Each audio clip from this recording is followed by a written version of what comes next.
afternoon and welcome to City Club of Portland Friday Forum. I am John Horvick, President of City Club, and I'd like to welcome members and guests alike, those of you who join us today at the Governor Hotel, and those of you listening on OPB Radio or watching on Portland Community Media.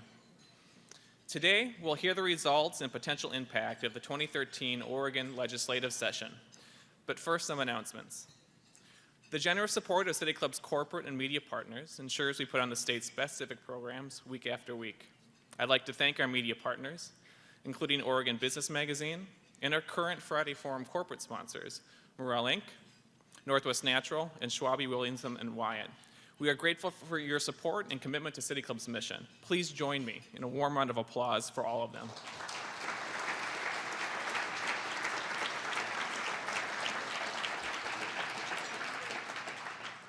Join us next week when we will be live from the Governor Hotel with Think Out Loud's David Miller and U.S. Attorney Amanda Marshall. Please note we're going to start a bit early. We'll open the doors at 11:15 and we'll begin the program at 11:50.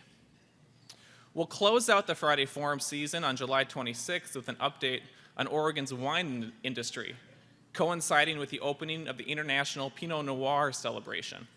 You can learn more about club events, purchase tickets, and become a member at our website, pdxcityclub.org. As always, City Club will be live tweeting today's forum, and you can follow or mention us at PDX City Club. Be sure to use the hashtag CityClub in your own tweets. We'll be having a Q&A session with our panelists at the end of today's program. Members, please come to the microphone to ask your question, and for all our audience participants, please locate the index cards on the center of your tables and write your questions on them during the forum. We will collect them prior to the start of the Q&A. And now to our program. House Speaker Tina Kotek and House Republican Leader Mike McLane are here today to discuss the impact and outcomes of the 2013 Oregon legislative session. David Sarasohn, columnist and managing editor for the Oregonian, will be our moderator. Please help me welcome them to the stage.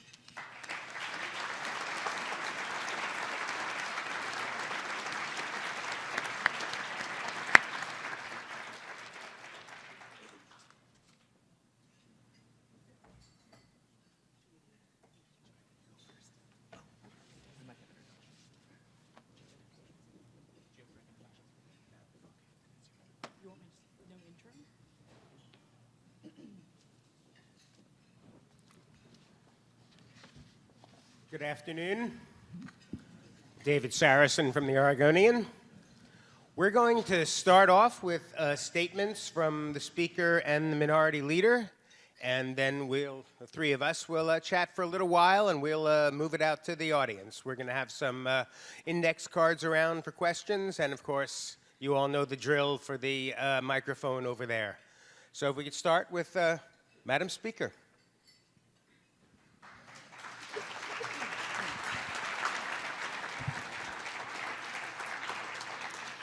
Thank you, David. Good afternoon, everyone.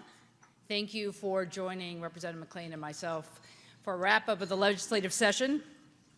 We're glad that not everyone's on vacation yet, so it's good to see you all. Thank you. When my colleagues and I entered the 2013 legislative session almost 6 months ago now, we knew that Oregon was recovering from a global recession, but that we weren't recovering fast enough. And we knew we had a lot of hard work to do and a lot of difficult decisions to make in order to put Oregonians back to work and to prioritize the services that Oregonians rely on most. And when Senate President Courtney and I brought down our gavels this past Monday afternoon to bring the session to a close, we ended a very productive session, having made tough decisions and having delivered for the state and for Oregonians.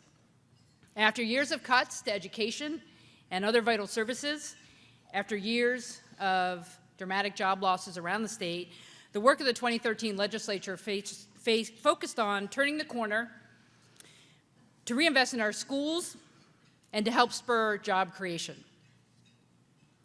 This session was about moving beyond the Great Recession to renew our schools and our economy. We made education our top priority by adding $1 billion more for funding for our schools. We made economic growth and job creation a top focus by authorizing close to $1 billion in bonding for capital construction projects around the state. And this session was about reinvesting, rebuilding, and rehiring. And with legislators from around the state working together, we took steps that will benefit families in every part of this state. So let's begin with education. We made education a priority with a $6.75 billion investment in public schools. That's a total of $1 billion more from the previous biennium, allowing many school districts statewide to begin rebuilding after years of cuts and layoffs.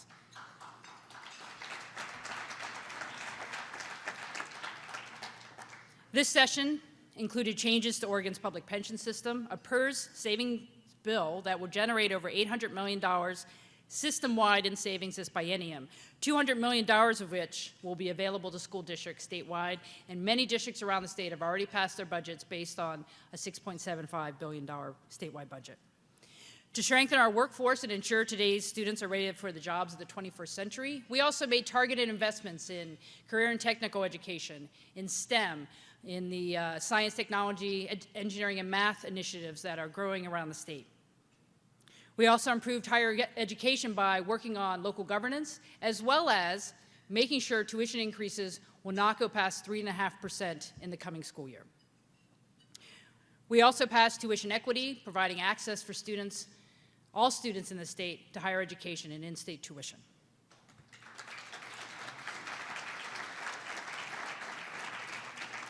And another focus of education, because it's not just about K-12 and higher ed, it's also about pre-K. We moved forward on a restructuring of early childhood education here in the state, which will pay dividends in the future for helping our very good quality programs at the local level be integrated, work together, and make sure every child is ready to succeed when they enter school.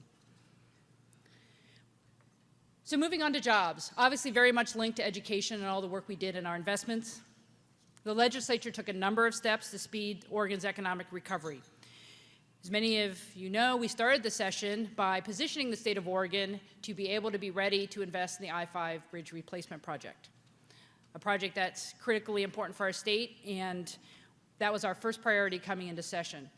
As a bookend, at the end of session, we moved to what we normally do, which is the capital construction budget, authorizing nearly $1 billion worth of public bonding to put thousands of Oregonians to work on construction projects around the state.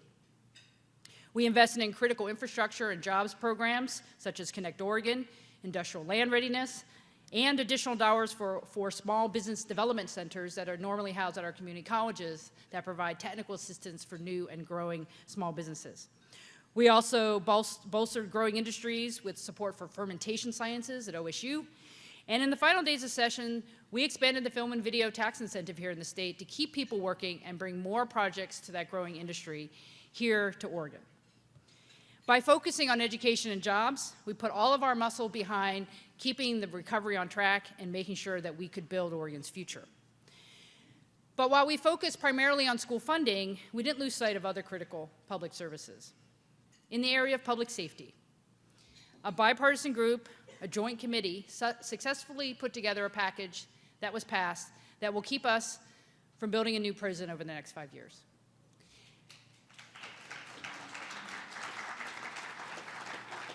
That package will not only invest in community services and victim services, but because it was a package put together by both Republicans and Democrats, our committee had 2 Democratic co-chairs and 2 Republican co-chairs, it really has set a foundation for future work in public safety that will control the cost of our prison system by reinvesting in our community and using our dollars as wisely as possible.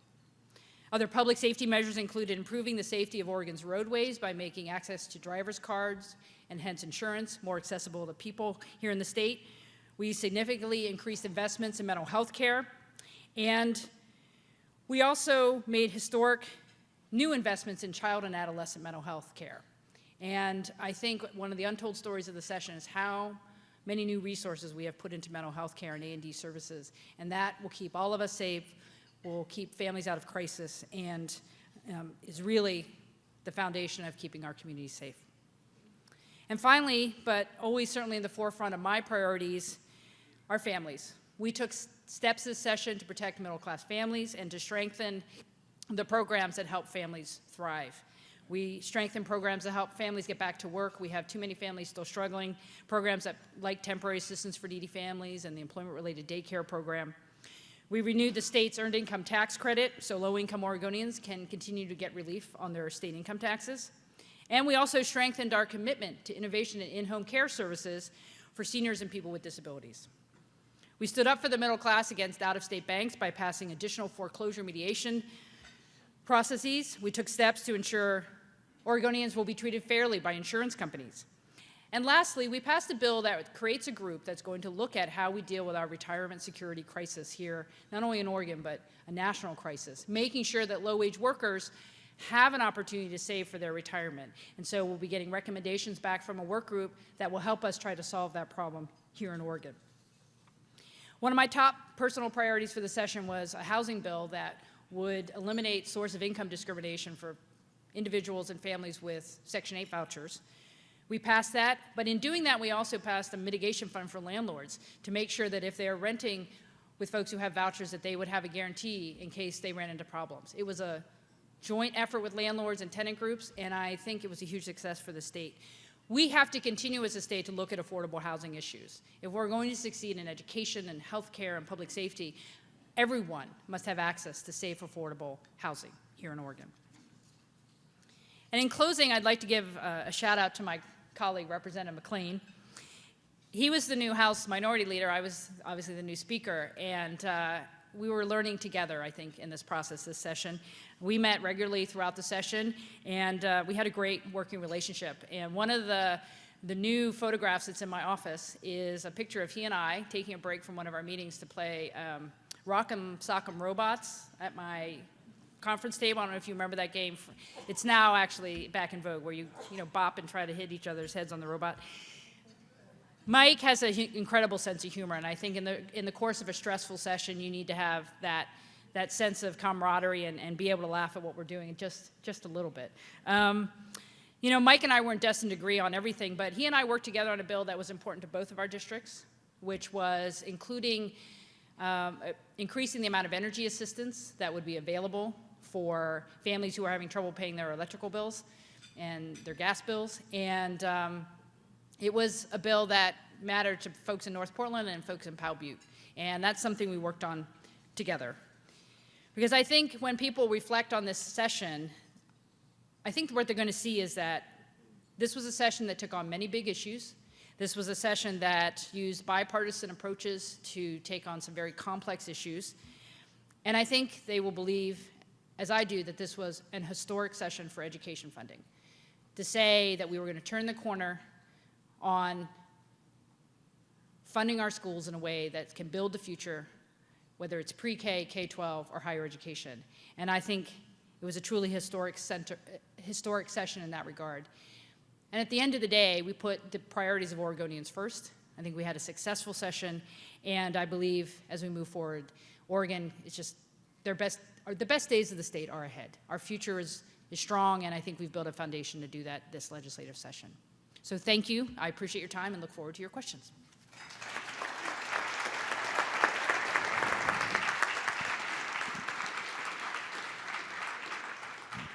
Minority Leader McLane.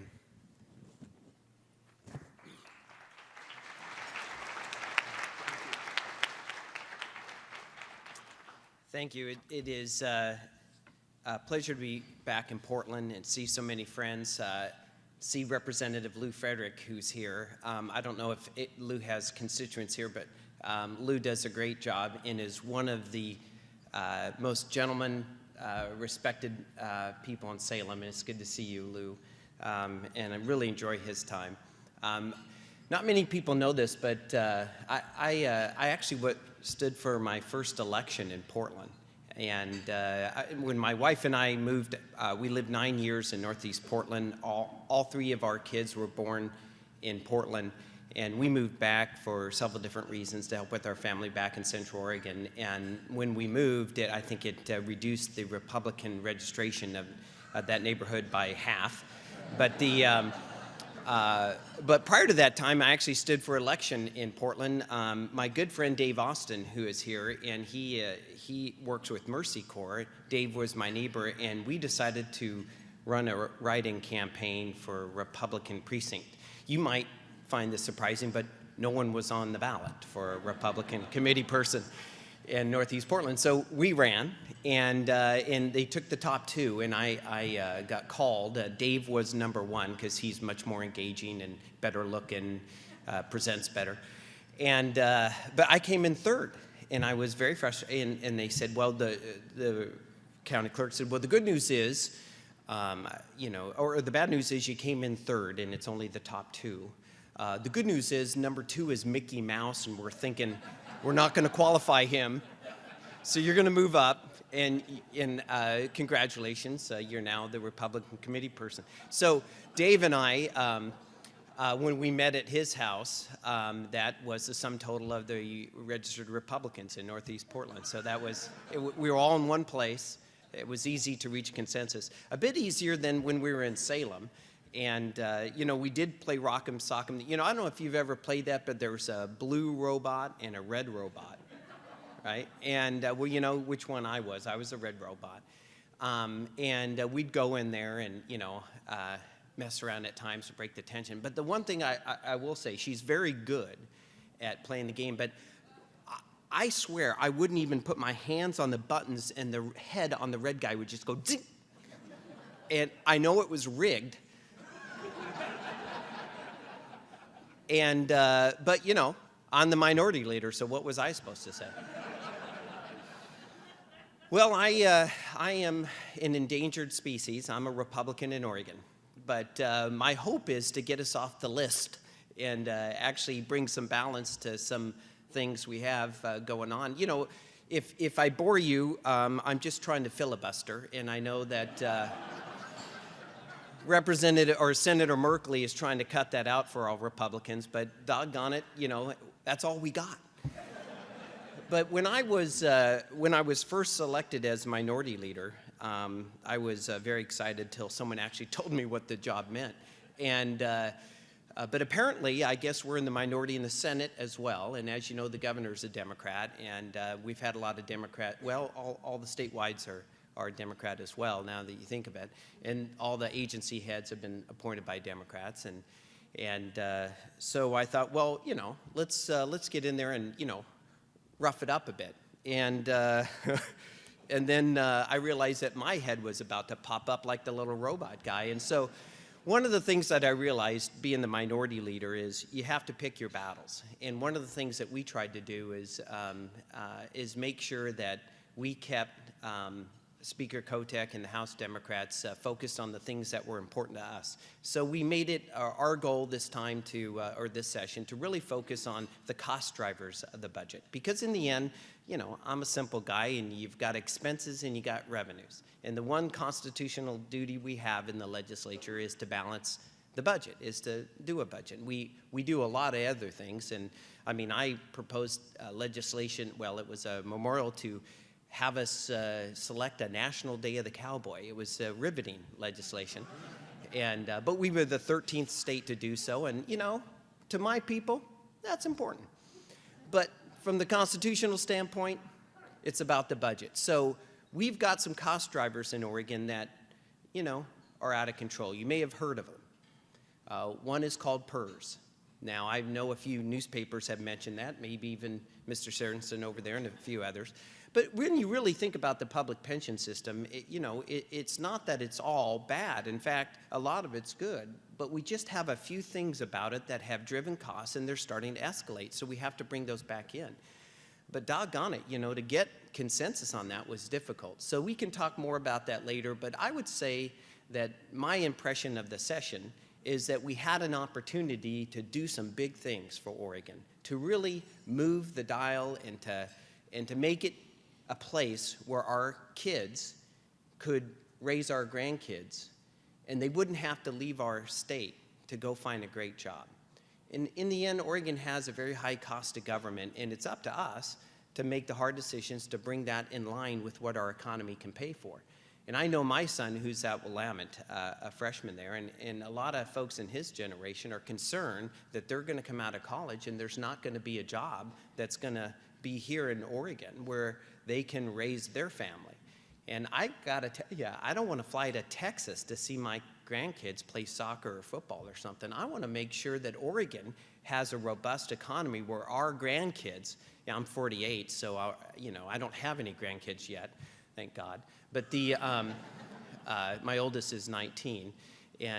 But so, it's on my mind. He wants a job. He wants to live here in Oregon. And it's up to us to make hard decisions now so that our kids can prosper here, that they don't have to go to North Dakota or North Carolina or to Texas. Nothing against those states, mind you. But the other aspect is, frankly, that I felt we didn't end with a bang, but a whimper, but we didn't get the PERS thing done. We didn't fix PERS. The one bill that passed on pure partisan lines. It borrows $350 million. About half of the savings of PERS is borrowed. It's a deferred payment. It's like skipping a credit card payment. It makes you feel flush in the moment, but the fact is next month you're going to get that little bill again. It's going to be worse. So we're not done with that, and let's hope we can solve it either in a special session or next year. And finally, I'd say that, and I can give you lots of details of things I agreed with and didn't agree with the speaker, but I'd say when it comes to jobs, we have a responsibility in the legislature to provide certainty. I mean, you can spend a lot of money, and we did, $2 billion more in our general fund this year, but we also borrowed about another $1 billion more to spend. So we're spending a lot of money. And you can spend a lot of money as a government, and that puts a lot of people to work. But the best kind of job there is comes from the private sector. That generates the money that allows us to pay for schools and pay for a health care plan, which, by the way, has a $1 billion hole in it next biennium. We've got some serious budget problems in Oregon. But when it comes to our economy and our jobs, one of our responsibilities is to provide certainty. We need to make sure that the folks who are taking risks, who are investing capital, that they know what the rules are. They may not always like the rules, but doggone it, if you're running a business, you want to know what the rules are. And you want to have some assurance that the rules aren't going to change, that you can fight, succeed, or fail on your own efforts. But by golly, your government's not going to come in and change their game right in the middle of it. So I felt we missed the ball on that. There's a couple of things, like for an example, franchises, a bill that I helped sponsor. In Oregon, we're having a chilling effect on franchise businesses, which is a big part of our economy. And in other states, the International Franchise Association has issued warnings, red alerts that says, hey, business in Massachusetts, you got to be careful because they're unclear of the law. That's one example. There are plenty others where we had an opportunity to be clear so that people could make decisions. And we didn't do it. So as a result, we're going to have some folks that are unsure. And when people are unsure, they become risk adverse. And when the private sector becomes risk adverse, you don't prosper. So that may be a difference in philosophies, but it was another reason why I felt we didn't do what we could have done this session. But generally speaking, I agree with the Speaker Kotek that we did right by education, funding it.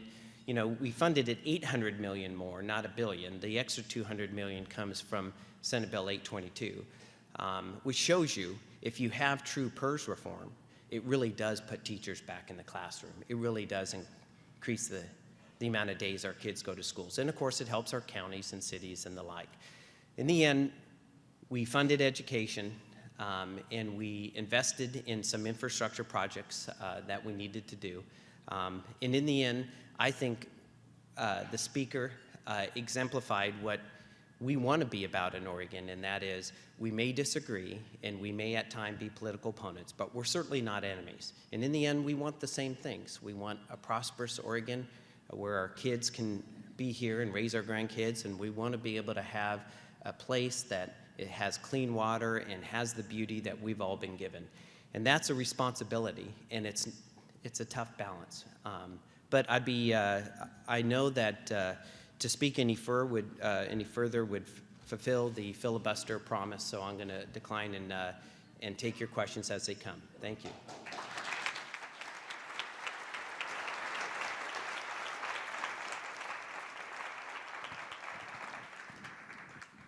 Thank you. So, a major disappointment out of this session, which you've both referred to, is failing to achieve what people call the grand bargain which would be both some more revenue and some more adjustments to PERS. Now, I've spoken to both of you about this during the course of the session, and Representative McLane, you suggested a couple of times that you had never been invited in to discuss the details of a grand bargain with the Speaker, and the Speaker's response to that was so not true. Discuss. Representative McLane? Well, David, thank you for that softball question. The grand ultimatum that the governor laid down really came when the grand bargain failed. And what we had really towards the end of session was an attempt by the governor to find a way in which we could get a second PERS reform bill to be put on the floor of the House and the Senate for a vote. And unfortunately, the Speaker and President Courtney linked the PERS reform to new revenues. And so what we had to do is we had to pay him a bunch of money to get a floor vote. And to do that, there were a lot of us quite willing to do it. And there was, in fact, some aspects of the tax increase at the end that were actually very good from a budget standpoint.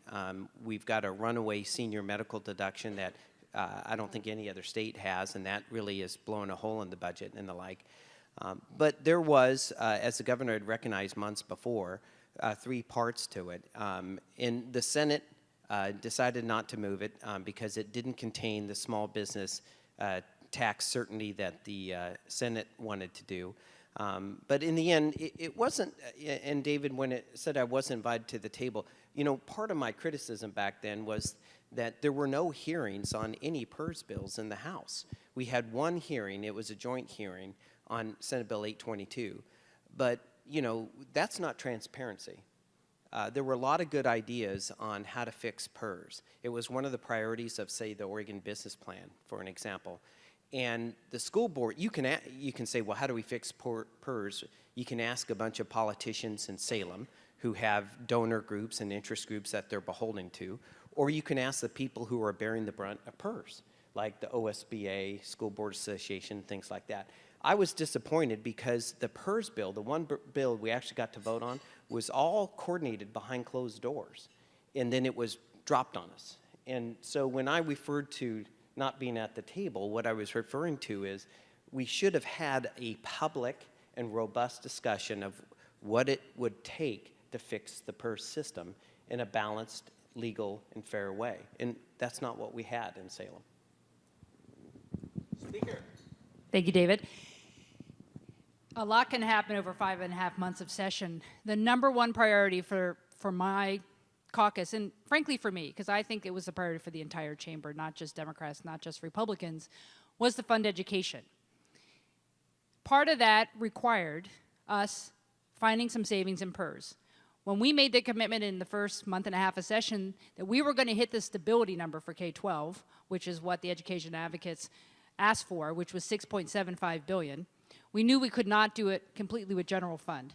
So our co-chairs of our Ways and Means Committee sat down and figured out what can we do that's legal and as fair as possible that will find money now for the upcoming biennium to fund our schools. That's what Senate Bill 822 was. It was passed, unfortunately, I believe, only on Democratic votes. I think it was a vote that everyone should have taken because it provided money for our schools and for our local governments. That bill was signed before we even got midway through session. With that under our belt, the question then became not only do we want to turn the corner on the recession, but do we want to leap ahead? What more will help us get there? And there was a discussion prompted by the governor to say, can we do more in PERS on the unfunded liability of the system? And can we find new revenue? Because the only way really to find more money for K-12, to make sure every school district in the state had a no-cuts budget, the only way to find significant new dollars for higher education was new revenue. While we had a solid revenue forecast in the middle of session, we needed new revenue to get to a stronger budget for all the education system. And that's where we found it at end of session. There were 25 folks in my chamber who couldn't support that. You had folks in the Senate who couldn't support that, and at the end of the day, schools lost out, and it was very disappointing. So to continue with this for a moment, the governor says that when he returns from his vacation in the San Juans, he's going to be traveling around the state and try to find the missing votes to put this together for a special session. So I'd like to ask each of you what you think his chances would be, and what do you think would be crucial in finding those votes? Well, the governor is very committed to trying to make that package happen, and I would be more than happy to come back into session if we had the votes confirmed to find more money for our schools. I think we all want to have a no-cuts budget for every district in the state, and we want more money for higher education. If we can figure out how to get the votes to support that, I will come back in special session gladly. Well, we definitely want to come into whatever the session would be and fix the PERS problem. You know, there is $16.5 billion in general fund revenue that's been appropriated this time by the Democratic majority. So when we fix the budget, by the way, frankly, the Republicans weren't at the table when the budget was set.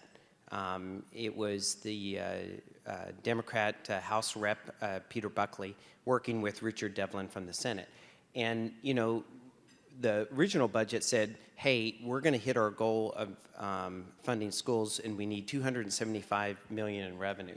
Now, the economy produced $271 million additional, and then we passed the tax haven shutdown, in essence, of a compliance bill that provided $18 million more. So there was actually more money in the budget.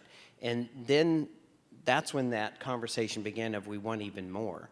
And, you know, the amount of money that the speaker wants to appropriate for schools is less than 1% of the general fund, less than 1%.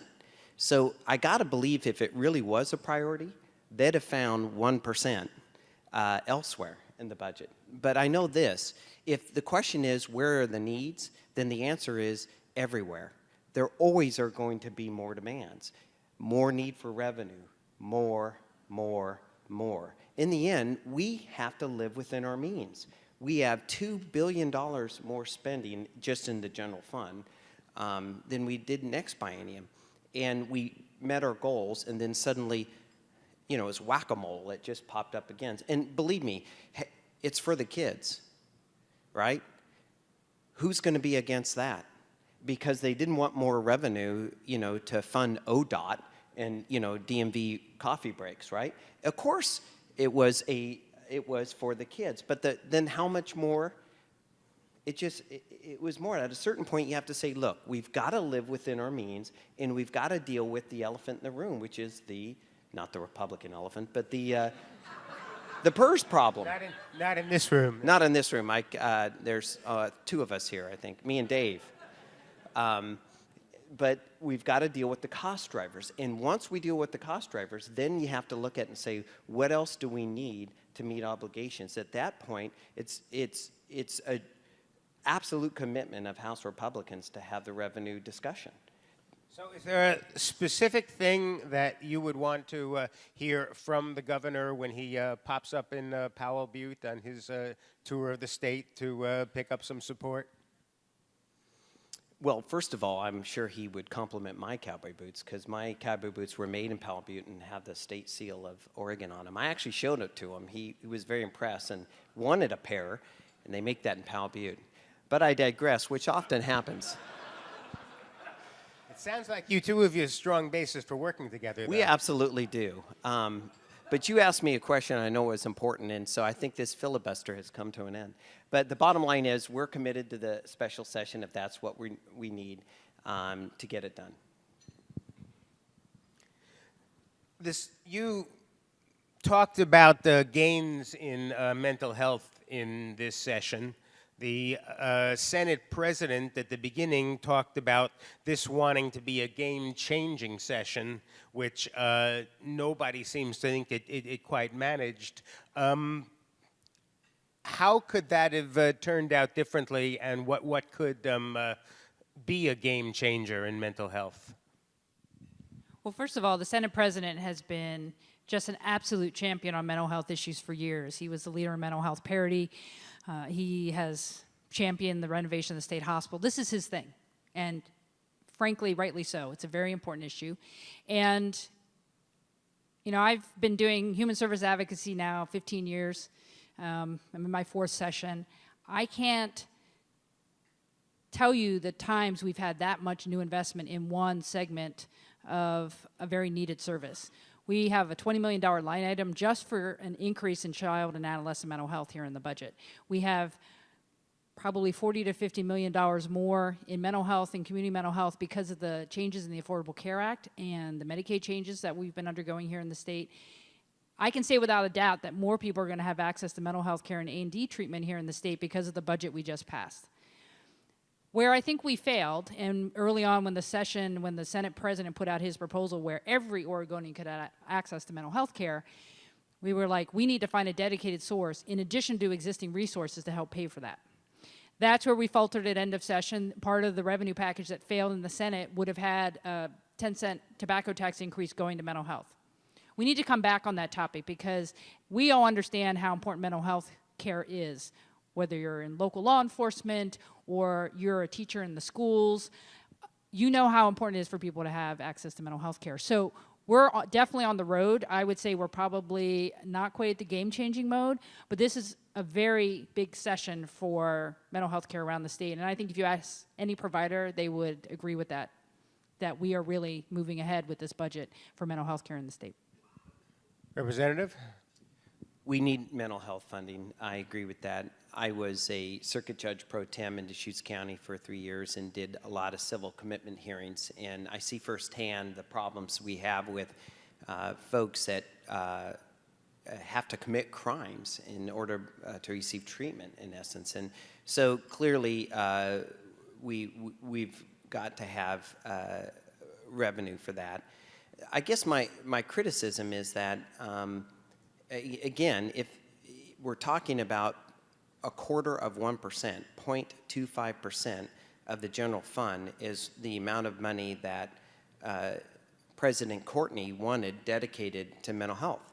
If it really was a priority, then why didn't the Speaker and President Courtney dedicate 0.25%? So after the budget was done, then there was, hey, we need this need and we need new revenue. And my disappointment was that a lot of the advocacy for funding for the mental health didn't get funded when the budget was set. And then it was, we need more revenue to meet that need. And so again, it comes back to, you know, we've got extra money, $2 billion more in the general fund. Let's make the priorities that we need to make with the money we have and get it done. Representative, we now have large portions of this state that are sort of falling below basic levels in public safety, in public services. Did the legislature do enough to deal with that, and what should the state be doing to deal with that? Are you referring to the Southern Oregon counties? The Southwest counties, and this is likely to spread beyond them. There is, sadly, systemic poverty in Oregon's rural counties because of the timber industry.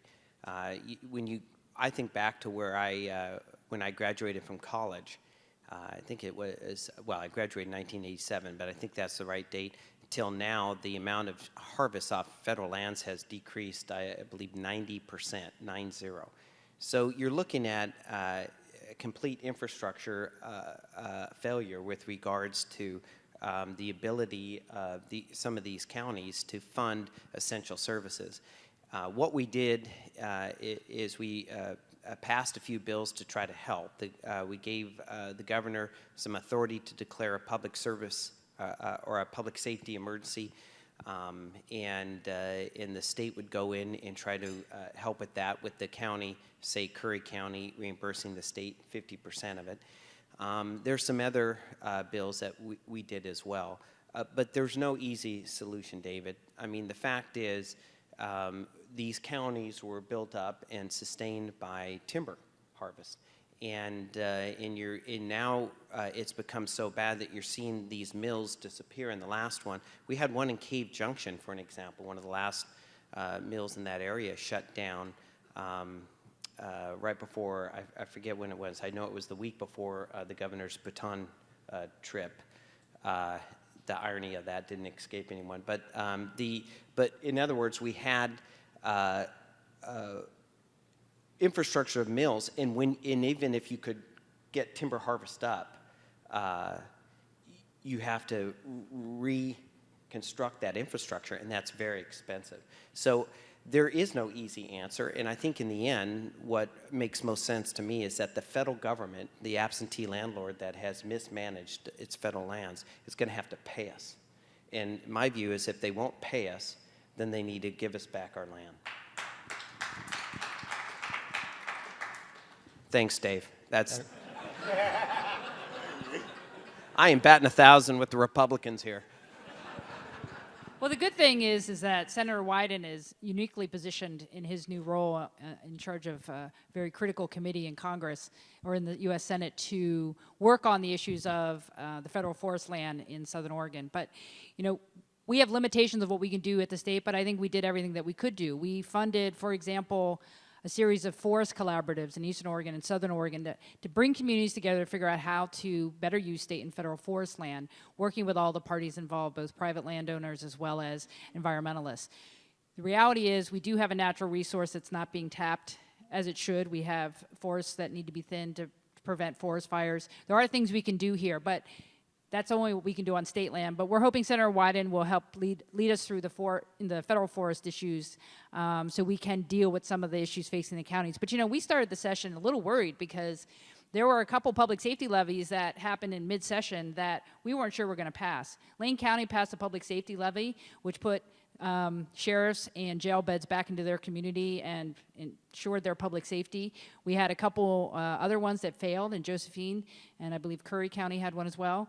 They're going to have to come back and look at property taxes. I'm not saying that that is the only way to solve it, but the bill we passed will say if there is a public safety crisis in a county in this state, the governor will come in and work with the local government leaders to impose taxes and as well as work closely with the state government to make sure public safety is there in those communities. I would hope we don't have to use that. I think there are ways that working closely on the natural resource side, we can help communities get ahead. But the reality is a lot of communities are coming out of the recession and it's been very difficult. You obviously have the forest land issues in terms of certain rural counties, but every public service has been hit hard by the recession. We have been filling the hole with the increased revenue that we have had because of the improved economy to make sure public safety is available, to make sure human services are available, to make sure our schools have the teachers they need. So we have been rebuilding now for the last year and a half, and I think the budget we have is going to help communities be safer and have the schools they need. But we have a long way to go in some communities, and I know some of the Southern Oregon communities are going to need a lot of help. And we've set up some tools to do that, but at the end of the day, we hope Senator Wyden's able to come up with a federal forest land policy that would help them get out in terms of forest management. Speaker, you mentioned some things that the session had done on public safety, and that was working off a report of a task force appointed by the governor, which also made some recommendations about some changes in Measure 11, which the legislature stayed away from. Is any legislature ever going to be able to make changes in Measure 11? I think the discussions we had this session that were jump-started by the Governor's Commission were really good discussions. We brought law enforcement together with victims advocates, with the district attorneys to say, how do we solve this problem? And again, as I mentioned in my remarks, we had a bipartisan joint committee that looked at it. At the end of the day, we felt it was more important to have a consensus product that would keep us from having to build a prison over the next 5 years, to actually look at things that can reduce our bed count in the prison system. We didn't get to the sentencing issues like some groups wanted, but I think we've built a foundation and a set of relationships with law enforcement and the district attorneys to go further in the years ahead to work on that. One particular issue is juvenile sentencing. I think there was a lot of interest in making sure that juveniles who are aging out of youth facilities at the Oregon Youth Authority, if they still have time left on their sentence because of a mandatory sentence, that instead of going into prison with the adult population, they would go back to the community. We were close to getting that done. We didn't get it done, but I think there's a lot of interest in coming back on that topic. So I don't think the whole topic of mandatory sentencing is off the table. I think we've built a foundation to keep talking and try to make the system better as we go. Representative? Well, Measure 11 is voter mandated, and I think it needs to be voter retracted. It's not up, in my opinion, the legislature to do it. Since I got some applause, I'm just going to quit there. Well, I'm going to ask one more question, and then people might find their way over to the microphones. We're going to open this up to the audience. And Representative McLane, the state of Oregon now has an official policy of 40-40-20. Getting 40% of the population with at least a 4-year degree, 40% with at least a 2-year degree or a certificate, and the rest with high school degrees. And when you speak to people in the business about what's happening with this, they explain, well, it's aspirational. So I want to ask you about if the session made some progress in this, if you think the state is moving in the right direction on this. Well, I did get to vote for that in 2011, and it was certainly presented to us as aspirational, that it was not going to define budget expenditures going forward. I voted for it, and it is aspirational. But for me, it's also, we need to remind ourselves that we're going to have to put our money where our mouth is in that regard. If we want a robust economy, and if we want this to be a place where our kids raise our grandkids and prosper, then we need to see the 40-40-20 goals fulfilled. Thank you in the back. Yeah, two in a row. But and I thought we made some progress this session on that. We gave some autonomy, more autonomy, I should say, to some of the universities like University of Oregon and Portland State and others. We came up with some ideas about potential funding for higher ed. One of the things that I am committed to personally, and it's one of my goals of being a legislator, why I'm privileged to serve, and prior to being retired by public demand, is to see more choices for families when it comes to education. I love open enrollment in our public schools, love it, want to see schools actually view kids as customers and rather than units of finance, that ultimately we want schools at all levels to be focused on how they can attract the best and the brightest and produce the best and the brightest. And so in that regard, that was the one area that I was disappointed in. We saw a lot of movement, at least trying to roll back open enrollment, trying to limit choices of families in a high school education. That was disappointing, but fortunately a lot of it was stopped. So I think from a higher ed standpoint, though I want to emphasize, I thought we had a good session. Speaker Kotek? I think the 40-40-20 is a great framework. I don't think it's just aspirational at some point in time. We have to have a filter by which we make decisions. And one example was when capital construction projects were getting reviewed by the governor's staff and the university and community college system, they were asked, how do these building projects help you achieve your 40-40-20 goals? And so what we saw from the community colleges in particular were very specific, industry-specific type of new facilities, a lot of them around the health sciences, health services industries. Eastern Oregon, Blue Mountain, and Pendleton had one about animal sciences. We saw student centers that would help non-traditional students have some of the tools they need to succeed at the community college level, because that's the linchpin, I believe, of us reaching our 40-40-20 goals. You know, on the open enrollment issue, we tweaked the bill a little bit that was passed in 2011 because, frankly, there were abuses on how open enrollment was being used. At the end of the day, I don't think choice is going to solve the education issues here in the state. We need to embrace some of the initiatives the governor had around teacher training and focusing on most at-risk students to help them succeed so they graduate. We all understand the graduation rates here in Portland are not acceptable. How do we help students actually graduate and move on? And a lot of that is resources, making sure we have smaller class sizes. That's the reality of it. While we've made a huge advance with the K-12 budget this session, at the end of the day, it's not all about money, but if you don't have the resources, and I can tell you in Roosevelt High School, they have had huge advances in the last 3 years because they had a multi-million-dollar federal grant, which allowed them to bring additional resources into the high school, and their graduation rates have gone up. They are succeeding. Those students are succeeding. Very low income, very high, at-risk kids are succeeding because we've put resources back into the classroom. So while we look at ways to improve education, we have to make sure the resources are there. And I think that's something we'll have to continue to strive for to make sure 40-40-20 is actually achievable, not just aspirational.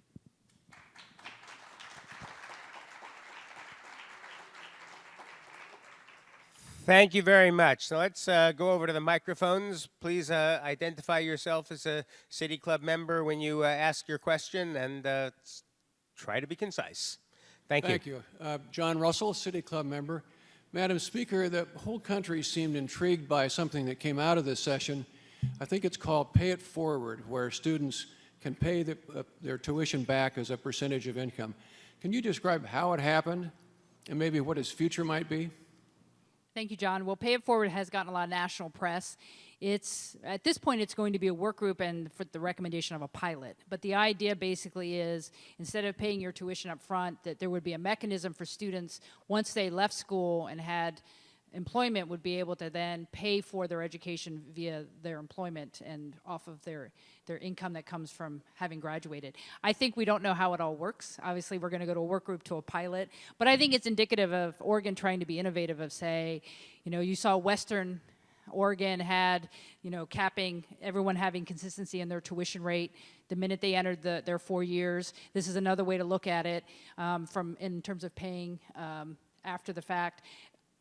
The reality is higher ed is still not affordable, and we have to work on that. And I think our effort this session to keep tuitions increases to as small a number as we possibly could was a huge advance.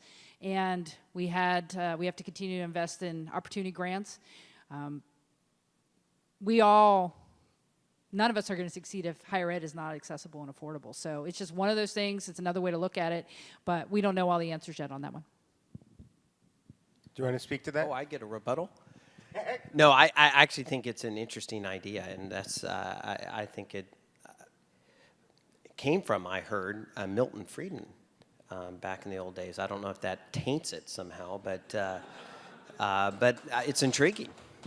It came from a capstone class at Portland State University, and it might be originally from Milton Friedman, but there's a country that has been using this, and the students were doing research, and they said, we really like this idea, and then they worked with Representative Deborah and some other House members to work on this topic and put it into a bill. So it came out of some research at Portland State by students.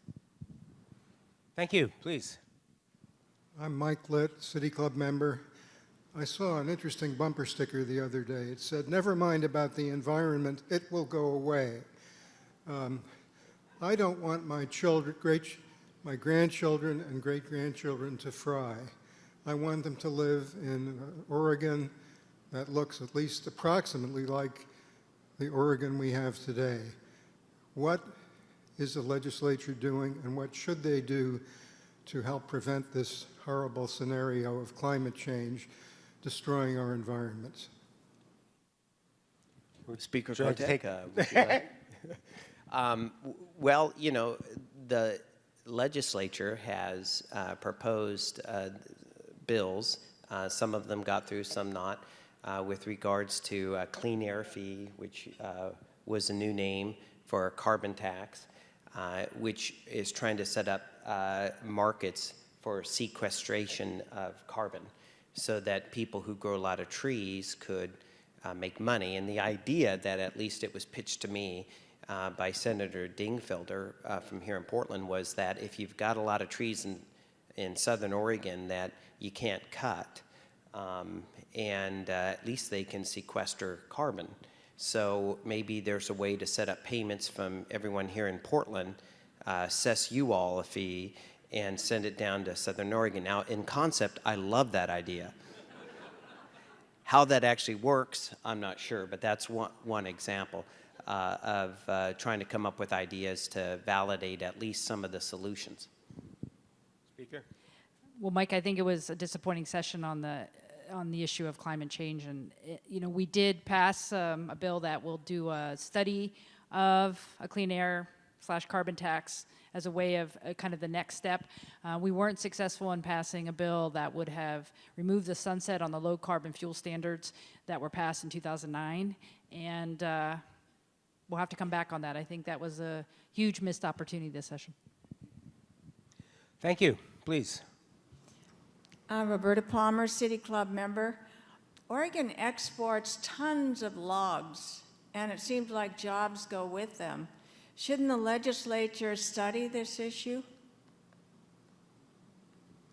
Well, Roberta, I think that's a really good point. And I think one of the things we were seeing out of the federal delegation who've been working on the issue that we were talking about earlier in terms of rural counties and the commitment of the federal government to the federal lands in those counties, a lot of the proposals that have been discussed from our delegation has been whatever we do there, that those logs should be processed before they're exported. We are seeing a lot of raw logs exported here. Some of that is frankly driven by the market. But if we do some changes on federal forest land, I think there's a real commitment from a lot of legislators to make sure those are processed and milled logs. So finished product is going abroad, not raw logs. And I think that's something we have to continue to work hard on. I believe the state and federal requirements are that if you have timber harvest from there, they can't be shipped in whole. I could be wrong on that, but I believe the logs that are being shipped are from privately owned lands. So in the end, I don't know if it's really government's place to come in and tell the private landowners if they have to mill their logs here as opposed to shipping them where they feel they can get the best value. Thank you. Please. Hi, my name is Jenna Pasalacqua. I'm a City Club member. And I'd like to know, in light of the recent events, the shooting that happened here in Portland last December at the Clackamas Town Center that killed 2 people, and the shooting that followed 3 days later in Newtown, Connecticut, that killed 20 children and 6 of their educators. What has the legislature done to prevent these kinds of tragedies from occurring again here in Oregon? Representative? The legislature this year took a focused view on making sure that the coordinated efforts of law enforcement were funded, those at the state police working with county and local. Second of all, that I think most people recognize that the perpetrators of those tragedies and crimes were mentally ill. And as we've talked about previously, there was mental illness funding, and as well as outpatient mental illness laws adjusted this year, which from a standpoint of monitoring people on medication is a big advantage. Outpatient, and that law that came in, means in essence after someone is released from commitment because of a mental illness, that you can monitor them by court authority to make sure that they're staying on their meds. I think ultimately, if the battle comes down to banning weapons, then I would be opposed to that. I don't believe that it was the weapons that were the issue. I do believe that there certainly is some arguments that clip size and other things aren't necessarily needed in urban areas, but those are arguments we can have, but ultimately I do believe that owning a weapon, a firearm, is a constitutionally protected right, and I would not be supportive of voting to restrict ownership. Madam Speaker. Well, first of all, I want to say thank you for the question, and And thank you for your advocacy. I know you came down to the legislature several times during the session to lobby on those bills to help work on gun control. And the tragedies in Clackamas County that you suffered personally, everyone knows they were tragedies. The challenge with the legislature is you want to try to make movement on something that will help. And what we were able to make movement on was the increased funding for mental health services. And, you know, not everyone with a mental illness is going to hurt somebody. But the reality is the folks who were causing these violent actions probably needed some help. And so the more we can provide help, I think we can, at the long run, keep these incidents from happening in the future. But, you know, in the legislature, you don't have a majority of people who support gun control. You don't have a majority of people who support, who are, you know, very strong Second Amendment rights. And you have a lot of people in the middle who are just trying to find a solution. And I think the mental health funding, I think, was our effort to try to work on it. And hopefully it's a good start. And again, thank you for all the advocacy you did this session. Thank you for your questions. Unfortunately, we have run out of broadcast time for further questions today, and we'll have to stop. Please join us and Think Out Loud next week for a conversation with U.S. Attorney Amanda Marshall. And as we close for today, please join me in offering our sincere thanks to Representative Kotek, Representative McLane, and David Sarasohn. Thank you.